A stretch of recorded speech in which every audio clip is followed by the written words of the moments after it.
कक्षा में आपका स्वागत है। चलिए आज हम पढ़ते हैं उपन्यास सारा आकाश उत्तरार्ध अध्याय 5।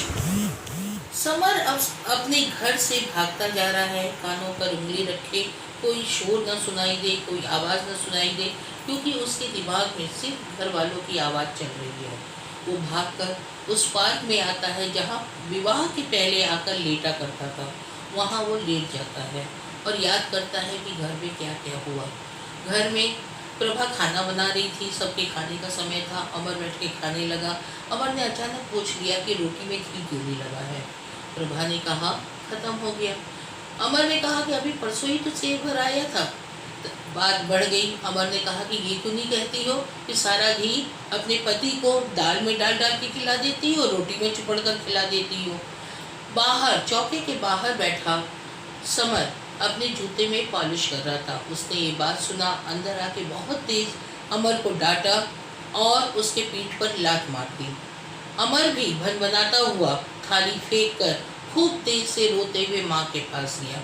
माँ चीखने लगी, समर को तरह तरह से बातें सुनाने लगी और कहने लगी कि सारी उस कलमुही का सिखाया हुआ है।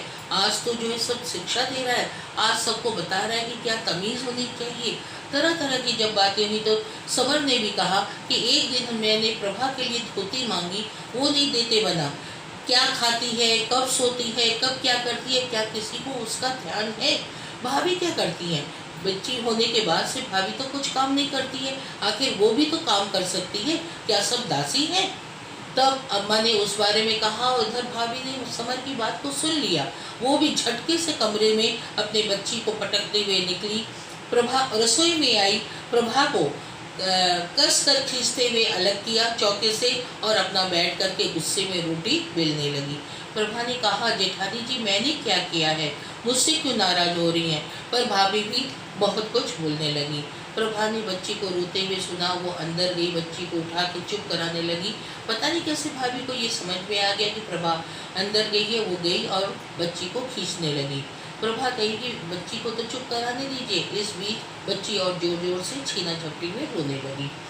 अम्मा ने समर को इतना कहा। समर आया, आके बोला कि क्यों नहीं बच्ची को दे रही हो, और अपना जान छुड़ा के घर से भागा।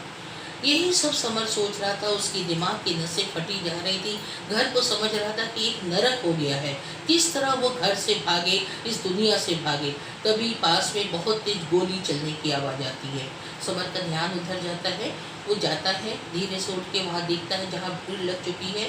एक घोड़ा मुड़ा हुई गर्दन से चारों टांगे फैलाए गिरा हुआ तड़प रहा था, दम तोड़ रहा था। खून की धार बह रही थी। समर ने पास खड़े एक आदमी से पूछा आखिर क्या हुआ।